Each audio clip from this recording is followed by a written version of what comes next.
ओम नमः शिवाय। ओम नमः शिवाय। ओम नमः शिवाय। ओम बाणीश्वर धबळीश्वर कपिलेश्वर लिंगेश्वर नागेश्वर थंबेश्वर तंत्रेश्वर चंपेश्वर रामेश्वर सोमेश्वर सोमनाथ शिवशंकर ओम कपिलेश्वर विशेश्वर रुद्रेश्वर ओम विशेश्वर नागेश्वर ओम चंपेश्वर ओम रामेश्वर थंबेश्वर तंत्रेश्वर ज्योतिर्लिंग शिवशंकर महाकालेश्वर ओम गणेश्वर दुर्गेश्वर पार्वतीपति उमाशंकर भीमाशंकर मल्लिकार्जुन शिवशंकर ओम त्रिलोकीनाथ त्रिशूलधारी त्रिपुंडेश्वर त्रिकालदर्शी ज्योतिर्लिंग शिवशंकराय नमो नमः। ओम नर्मदेश्वराय पाताळेश्वराय चंपेश्वराय नमो नमः। हर हर महादेव। ओम नमः शिवाय। हरे कृष्ण राधे राधे। फ्रेंड्स, आज मैं अपने चैनल पर इस श्रावण तिथि प्रथम सोमवार के दिन मैं भगवान शिव की कथा महाशिव पुराण आप सभी के साथ 20वां अध्याय शेयर करती हूँ। आप सभी को श्रावण महीने की कथा तो पता ही होगा। आज 20वां अध्याय में किस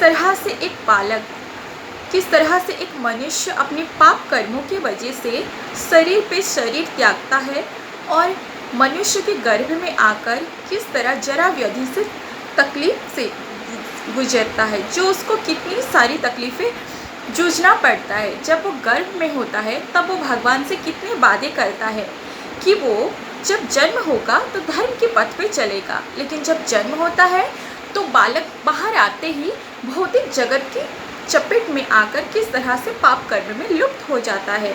अगर उसके भाग्य में कोई भगवान भक्त या कृष्ण भक्त हो या कोई शिव भक्त हो, कोई गुरु की अगर अधीन में आती है, स्पर्श में आता है, तो वो अपने जीवन का पथ बदल देता है।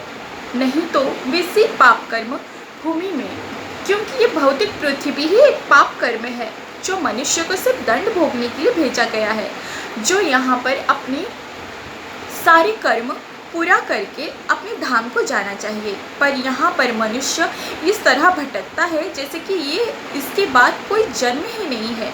लेकिन जन्म और मृत्यु ये तो व्यधि और ये तो विधि के विधान है। मनुष्य जैसा कर्म करता है उसे वैसा ही फल मिलता है। कर्म के हिसाब से फल मिलना निश्चित है।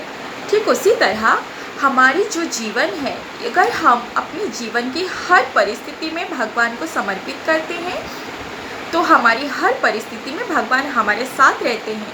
और हम जब भगवान को डभाई करते हैं तो हम कोई भी गलत कर्म करने से खुद को रोकते हैं, जिसे हमें मनुष्य जन्म लेने से भगवान आगे रोक लगाते हैं। वैसे 7 जन्म कहा जाता है, हर मनुष्य 7 जन्म लेता है। लेकिन अगर जो कुकर्म करता है, जो दूसरों का हृदय को आघात करता है, उससे ब्रह्मा हत्या से भी परे माना जाता है, क्योंकि हर किसी की अंतरात्मा में भगवान श्री कृष्ण परमात्मा के रूप में विराजमान है। ऐसी एक ब्राह्मण की हत्या करने से भी महापाप किसी की आत्मा को घात करना, किसी के हृदय को आघात करना। लेकिन आजकल की जो रीति रिवाज, जो भी चाली चलन आज की कलयुग में चल रही है, इससे ये पता चलता है कि हर मनुष्य सिर्फ स्वार्थ की जीवन जीता है और अंत में मृत्यु के समय अपने शरीर को त्यागने में जो कष्ट उससे होता है, उसे महाभयंकर पीड़ा से मुक्त होने के लिए स्वयं भगवत गीता और महाशिव पुराण की उपलब्ध है। और मैं चाहूँगी कि आप मेरी भगवान शिव शंकर की इस श्रावण महीने के पहले सोमवार को आप सभी श्रावण कथा ज़रूर सुनें। और आज मैं आपको भगवान शिव महापुराण की 20वां अध्याय जो शरीर रचना और उसकी उत्पत्ति के वर्ण सुनाऊंगी। आशा करती हूँ कि आपको मेरी शिव पुराण ज़रूर पसंद आए। ओम नमः शिवाय। व्यास जी बोले, हे मुनीश्वर, अब जीव के जन्म, उसकी गर्भ स्थिति तथा वैराग्य को कहिए। सनत कुमार जी बोले, हे व्यास जी सुनिए, सब शास्त्रों का सार रूप वैराग्य में संक्षेप में आपके वर्णन करता हूँ, जिससे मुमुक्षु जनों को कल्याण होगा। जैसे पाक पात्र में अत्र पृथक है और जल पृथक तथा वह फिर अग्नि पर चढ़कर बनाया जाता है, तो वह अग्नि द्वारा सैन्य जलकर गर्म कर चारों ओर से पकाता हुआ 2 भागों में मेल पृथक और रस पृथक हो जाता है। वैसे ही 12 मलों से विभक्त हुआ शरीर उससे बाहर हो जाता है और वो रस देह में फैल जाता है, जिससे शरीर पुष्ट हो जाता है। वे 12 मिल कान, आँख, नाक, जिह्वा, दांत, लिंग, गुद्दा, मलाशय, कफ, पसीना, विष्ठा और मूत्र है। विष्ठा अर्थ है कि जिसे हम पोटी कहते हैं। शरीर में एक हृदय कमल है जिसमें चारों ओर सब नाड़ियां बंधी हुई है, जो सर्ववाहिनी है। प्राणवायु उन नाड़ियों की मुख्य में उस सूक्ष्म रस को स्थापना करती है, फिर उससे वह नाड़ियां प्राणवायु को पूर्ण करती है और फिर वो नाड़ियों चारों ओर चलती है। पश्चात वह रस नाड़ियों के मध्य में स्थित होकर शरीर आत्मा द्वारा पकाया जाता है और जब पक जाता है तब उनके 2 पाक बनते हैं, एक त्वचा जिसमें सारा शरीर लिपटा रहता है और दूसरा रुधिर। फिर रक्त, रोम, मांस में से बाल, स्नायु, अस्थियां, मज्जा और नक्ष उत्पन्न होते हैं। फिर मज्जा से विकृति होकर प्रस्रावात्मक शुक्र अर्थात वीर्य उत्पन्न होता है।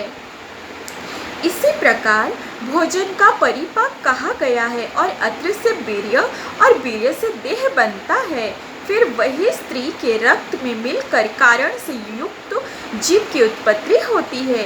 वीर्य रज का समुदाय कलिल कहलाता है, जो 5 रात्रि में बुध के आकार को प्राप्त होता है और वही बुध 7 रात्रि में मांसपेशी बन जाता है, जो 2 महीने में गर्दन, सिर, दोनों कंधे, पीठ, छाती, पेट, हाथ, पैर, दोनों पार्श्व, कमर और मात्र बनता है।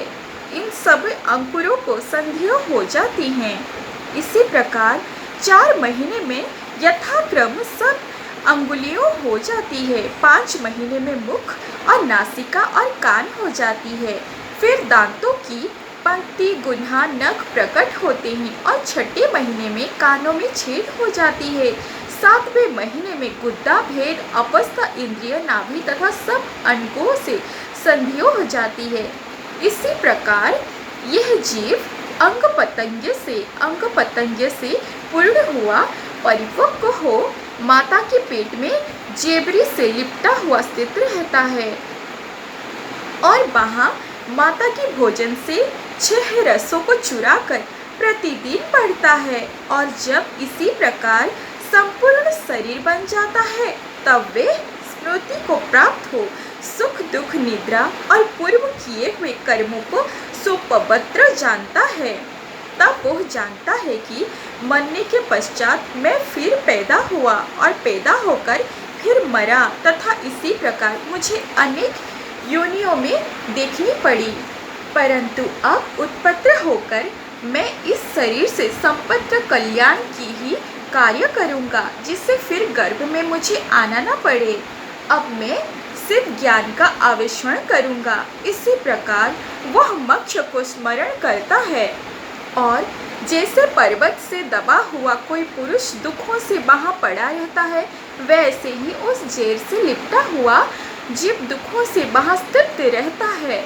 वे गर्भ के जल से शीतांग होकर निरंतर व्याकुल होता है और जैसे लौह कलश में रक्त पदार्थ की अग्नि एकांती होती है, वैसे ही गर्भ कुंडों में पड़े जीवात्मा को जठराग्नि पकाती है और जैसे सुई लाल कर छेदे और घोर दुख हो, वैसे ही गर्भाशय स्थित जीवों का दुख होता है।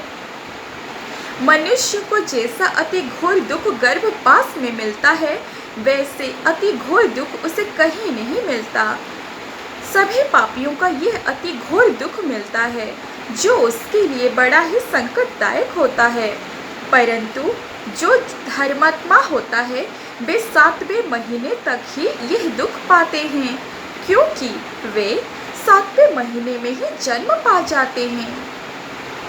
इसी प्रकार पापियों को योनि यंत्र की पीड़न से भी गर्भ में अत्यंत कष्ट प्राप्त होता है, परंतु धर्मात्मा जो होते हैं, जो धर्मात्माओं नहीं होते, योनि यंत्र द्वारा वो एक के समान पर दिए जाते हैं और सब तब कहीं निरास्तार हो वो बड़े संकट से सिर पर पाप मुदर से तड़ित होता हुआ बाहर निकलते हैं।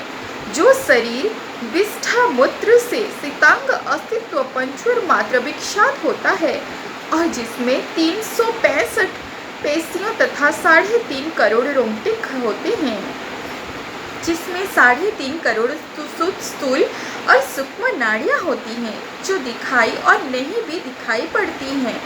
इसके 32 दांत और 20 नख होते हैं। इसी प्रकार यह पूरा शरीर कफ, चर्बी, महारक्त, मज्जा, आधा पाँव वीर्य और 1000 पलमास वाला होता है और जिसमें रक्त 100 पल तथा मल मूत्र चारों आंजुली होती हैं। विशुद्धात्माओं को भी यही अनित्य शरीर मिलता है जो अनेक कर्मों की हर बंधन से बंधा होता है। ओम नमः शिवाय, ओम नमः शिवाय, ओम नमः शिवाय। हर हर महादेव। फ्रेंड्स, जो भी बालक हमारे गर्भ में होते हैं, जब किसी गर्भ महिला के गर्भ में एक बालक होता है तो हमें लगता है कि वो बहुत ही सुख शांति से और निश्चित से है, लेकिन असल में वो मनुष्य पुनः जन्म लेता है और उसी पेट गर्भ में मूत्र और विष्ठा के साथ बहुत ही तकलीफ के साथ, पीड़ा के साथ रहता है, जो वो हर पल भगवान से यही प्रार्थना करता है कि उसे उस गर्भपात से मुक्त करे।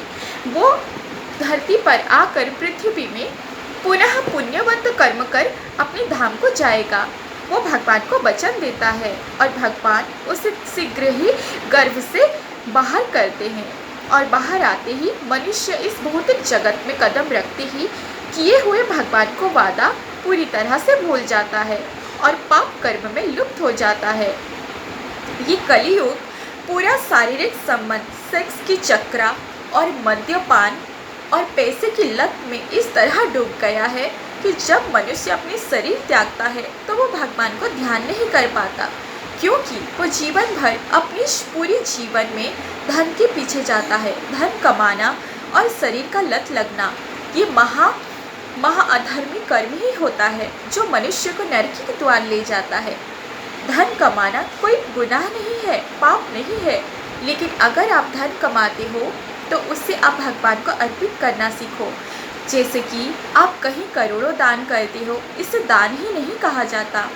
दान होता है अपनी गर्व, अहंकार, काम, क्रोध, लोभ, ईर्ष्या, मोह और इन सब चीज़ों को त्याग करना, पंच इंद्रियों को त्याग करना ही सबसे बड़ा दान होता है।